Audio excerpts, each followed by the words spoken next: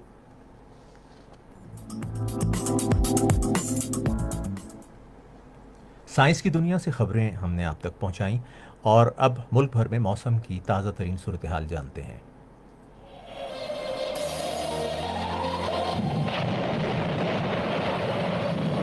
موسم کی رپورٹ کے مطابق ملک کے کچھ بالائی علاقوں سے اس وقت بارش کی اطلاع۔ آج رات اور اگلے 24 گھنٹوں کے دوران ملک کے بعض بالائی علاقوں خصوصاً بالائی پنجاب میں کہیں کہیں تیز ہواؤں کے ساتھ مزید بارش کی پیش گوئی۔ کل سے صبح سندھ میں گرمی کی شدت میں اضافہ ہونے کا امکان۔ تفصیل کے مطابق آج رات اور اگلے 24 گھنٹوں کے دوران خطہ پوٹوہار میں اٹک، چکوال، راولپنڈی، جہلم میں گندم کی کٹائی کے علاقوں میں مزید بارش کا امکان۔ اس دوران گجرانوالہ ڈویژن، سرگودا ڈویژن اور فیصل آباد ڈویژن کے کچھ حصوں میں بھی بارش ہونے کی توقع ہے۔ جنوبی پنجاب، صوبہ سندھ، کوئٹہ سمیت بلوچستان کے تمام علاقوں میں اگلے چند دنوں میں موسم خشک ہوگا۔ خیبر پختونخوا کے جنوبی علاقوں میں ڈی آئی خان، بنو، لکی مروت میں موسم خشک، لیکن خیبر پختونخوا کے بالائی علاقوں یعنی وادی پشاور، مالاکنڈ، ہزارہ، مردان ڈویژن میں بعض مقامات پر اگلے 24 گھنٹوں میں بارش ہونے کی توقع ہے۔ گلگت بلتستان کی کچھ وادیوں میں آج رات، جبکہ مظفر آباد، باغ، پونچھ، حویلی، سری نگر، پلوامہ اور جموں سمیت بیشتر علاقوں میں اگلے 24 گھنٹوں میں بارش ہونے کی توقع ہے۔ آج اسلام آباد میں دن کا ٹیمپریچر 33 ڈگری سینٹی گریڈ، لاہور میں 37، کراچی 37، کوئٹہ میں 31، پشاور میں 35، گلگت میں 31، کردو میں 27، مظفر آباد میں دن کا ٹیمپریچر 30، جموں میں 32، سری نگر میں اور مری میں دن کا ٹیمپریچر 23، جبکہ پلوامہ میں آج دن کا ٹیمپریچر 22 ڈگری سینٹی گریڈ ریکارڈ کیا۔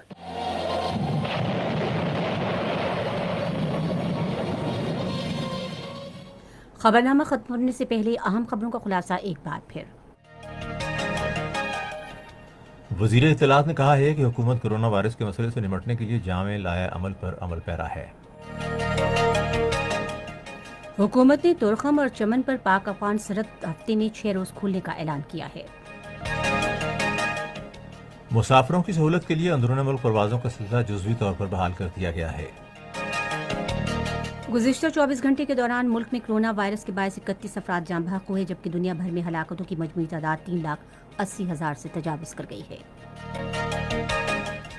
گزشتہ 24 گھنٹے کے دوران کرونا وائرس کے تقریباً 14,878 ٹیسٹ کیے گئے، جو ملک میں مریضوں کی تشخیص کے لیے ایک دن میں کیے گئے ٹیسٹوں کی اب تک سب سے زیادہ تعداد ہے۔ دنیا بھر میں متعدد ملکوں نے کرونا وائرس سے متعلق پابندیوں میں بتدریج نرمی کرنا شروع کر دی ہے۔ خبرنامہ آپ نے سنا۔ پینل انجینئر تھے عادل افتخار، سپروائزر شعبہ اردو شاہ رخ عثمانی، مدیر ہوم ڈیسک غلام مصطفیٰ، مدیر فورن ڈیسک کھیل اور تجارتی خبریں عظما سراج، مدیر سائنس اور فن کی خبریں جواد، کوارڈینیشن ایڈیٹر سجاد، مدیر اعلیٰ لیاقت سعید، نگران اعلیٰ عبدالہادی معیار، پیشکش شعبہ خبر ریڈیو پاکستان۔ مزید خبروں اور تجزیوں کے لیے ہماری ویب سائٹ ہے radio.gv.pk اور فیس بک کے link radio Pakistan news official پر آپ ہماری خبروں کی براہ راست ویڈیو اسٹریمنگ بھی ملاحظہ کر سکتے ہیں۔ اسی کے ساتھ اجازت دیجیے، اللہ حافظ۔